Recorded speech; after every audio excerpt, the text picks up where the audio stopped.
Saya mendengar, mengetahui bahwa ada tanda-tanda pemilu 2024 bisa tidak jujur dan tidak adil.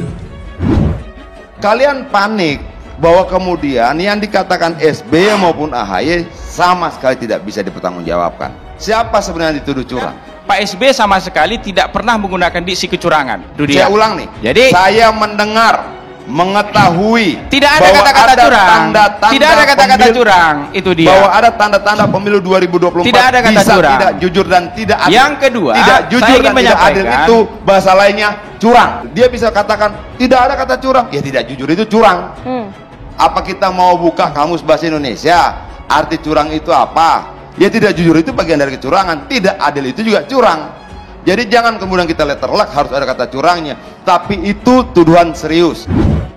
Konon akan diatur dalam pemilihan presiden nanti yang hanya diinginkan oleh mereka dua pasangan capres dan cawapres saja yang dikehendaki oleh mereka.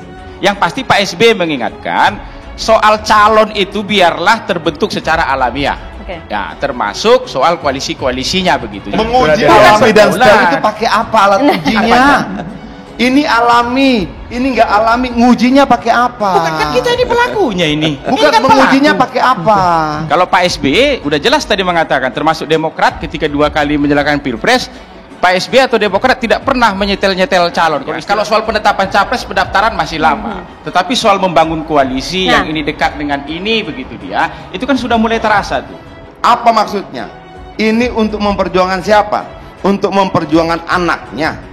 Apakah itu tujuan dia? Apakah itu maksudnya? Dia harus bicara seperti itu. Lalu pernyataannya sebenarnya untuk republik ini, untuk rakyat, atau untuk kepentingan keluarganya? Inti sederhananya adalah demokrasi kita akan sehat kalau thresholdnya tidak 20% saat ini. Menurut Ibu bagusnya 20% atau 0%? Calon presiden artinya akan ada kesempatan bagi rakyat untuk memilih ya 0%. Problemnya adalah 2012 itu Demokrat sendiri yang minta 20%. Lalu sekarang jadi problem, itu saya bingung gitu loh. Ini kan faktanya bahwa 2012 itu memang permintaan setgapnya Partai Demokrat meminta 20%. Nah sekarang ketika AHY terancam mungkin untuk tidak bisa nyapres ataupun cawapres, mau dirubah ini. Lalu perubahan dan pembuatan peraturan itu untuk kepentingan rakyat dan negara atau anak? Informasinya konon masih sama-sama konon nih. Jangan-jangan SBY sedang berpotret dari masa lalu yang konon pernah berlaku curang juga. Dan ingat, selama 10 tahun dulu kita di pemerintahan 2 kali menyelenggarakan pemilu termasuk Pilpres, Demokrat tidak pernah melakukan kebatilan seperti itu. Menurut Nazar, dana penggelembungan alat kesehatan dilakukan untuk membiayai kampanye Presiden ke-6 Republik Indonesia, Susilo Bambang Yudhoyono pada Pilpres tahun 2009. Dana dari hasil korupsi ini digunakan untuk membiayai kampanye Presiden ke-6 Republik Indonesia, Susilo Bambang Yudhoyono untuk maju sebagai Presiden dalam Pilpres 2009 lalu. Uangnya yang nanti diserahkan untuk biaya bantu Pilpresnya SBY, uang permai itu termasuk bantu Pilpres. Jahat bukan? Jahat bukan? SBY terpojok. Dia dihajar Golkar, dia dikritik KPU, dikomentari Bawaslu, pengamat politik dan sebagainya gitu loh. Salam pembaharuan. Saudara, politisi PDI Perjuangan Adian Apitupulu memberikan komentar menohok terkait dengan pernyataan Susilo Bambang Yudhoyono atau SBY yang menegaskan bakal turun gunung jelang Pilpres 2024.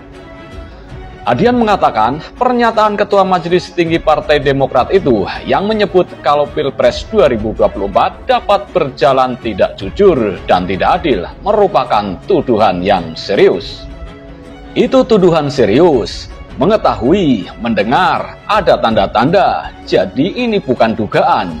Ada informasi yang masuk sama dia, dan itu bukan dugaan. Katanya seperti dilihat di kanal YouTube TV One dalam acara Catatan Demokrasi pada Rabu 20 September 2022. Adian lantas mempertanyakan apa maksud dan tujuan SBY melontarkan pernyataan itu. Apakah untuk kepentingan negara atau keluarganya? Apa maksudnya? Ini untuk memperjuangkan siapa? Memperjuangkan anaknya? Apakah itu tujuan dia? Ketus Adian. Lalu untuk memastikan calonnya tidak dua, sehingga anaknya punya peluang lebih besar untuk menjadi calon ketiga dari pasangan ketiga dan sebagainya. Dia harus bicara seperti itu. Lalu pernyataannya sebenarnya untuk republik ini, untuk rakyat, atau untuk kepentingan keluarganya, sambungnya. Terkait dugaan itu, Adian juga meminta KPU dan DPR memberikan penjelasan kepada publik. Yang disampaikan SBY itu sangat-sangat serius. Menurut saya, ini waktunya KPU membantah itu, DPR juga membantah itu, katanya. Anggota DPR dari fraksi PDIP Adian Apitupulu juga menyentil SBY yang tak melaporkan informasi bahwa pemilu 2024 bakal tidak jujur dan adil ke polisi. Adian mengatakan langkah tersebut lebih konkret ketimbang hanya menyampaikan lewat pidato di internal Demokrat. Pidato itu tidak bisa melakukan tindakan apapun. Kalau dia yakin dengan informasi yang dia dapatkan, apa yang dia dengar, buat aja pengaduan. Harusnya SBY langsung lapor polisi, kata Adian. Apalagi dia sudah tahu, ini jahat bukan, batil bukan. Artinya bahwa kenapa harus dibawa jadi pidato? Buat laporan pengaduan, bukan pidato, imbuhnya. Adian berpendapat pidato SBY di Rapimnas Demokrat beberapa hari lalu yang kemudian viral itu hanya memunculkan keresahan. Menurutnya, SBY membuat orang berprasangka buruk dengan pemilu 2024 mendatang. Ini kan jadi membuat orang gelisah. Pemilu yang seharusnya menggembirakan, tiba-tiba seperti menakutkan. Awas, akan ada yang tidak adil, tidak jujur, dan sebagainya, ujar Adian. Politikus PDIP itu mengatakan, pernyataan SBY itu juga tidak jelas menyasar ke siapa. Menurutnya, SBY hanya menyebut pemilu akan diatur oleh mereka. Lalu sasaran tembaknya siapa? Nggak ngerti. Jangan-jangan SBY juga tidak tahu dia sedang menembak siapa, katanya. Sementara itu, politisi Partai Demokrat Jansen Sitindaun mengatakan SBY sama sekali tidak ada menyebut kata kecurangan dalam Pilpres 2024 nanti. Bisa tidak jujur dan bisa tidak adil, begitu. Terkait soal apa? Tidak jujur dan tidak adil ini, Pak SBY tadi mengatakan konon akan diatur dalam pemilihan presiden yang diinginkan mereka. Hanya 2 pasangan calon capres dan cawapres, katanya. Kemudian Pak SBY di akhir video tadi mengatakan, kita 10 tahun dulu kita 2 kali menyelenggarakan pemilu. Demokrat tidak pernah melakukan kebatilan seperti itu, sambungnya. Saat disinggung dari mana SBY mendapatkan informasi adanya dugaan pemilu sudah disetting, hanya 2 pasangan calon presiden saja. Jansen menyampaikan dirinya saja sudah bisa merasakan situasi prakondisi tersebut. Saya saja politisi yang junior baru 14 tahun di politik, merasakan adanya pro-kondisi menuju 2 pasangan calon. Jadi partai-partai tidak berdaulat menentukan capres dan cawapresnya sendiri. Tukasnya. Sebelumnya, Ketua Majelis Tinggi Partai Demokrat Susilo Bambang Yudhoyono atau SBY di hadapan ribuan kadernya dalam rapat pimpinan nasional atau Rapimnas di Jakarta Convention Center pada Kamis pekan lalu menyampaikan pandangannya soal Pilpres 2024. Dalam pidatonya, yang potongannya kemudian viral di media sosial, SBY mengungkapkan rencananya untuk turun gunung ke gelanggang politik nasional menjelang pemilu dan Pilpres 2024 mendatang. Mengapa saya harus turun gunung menghadapi pemilu 2024? Kata SBY lebih dulu berretorika. Saya mendengar, mengetahui ada tanda-tanda pemilu 2024 bisa tidak jujur dan tidak adil, ucapnya.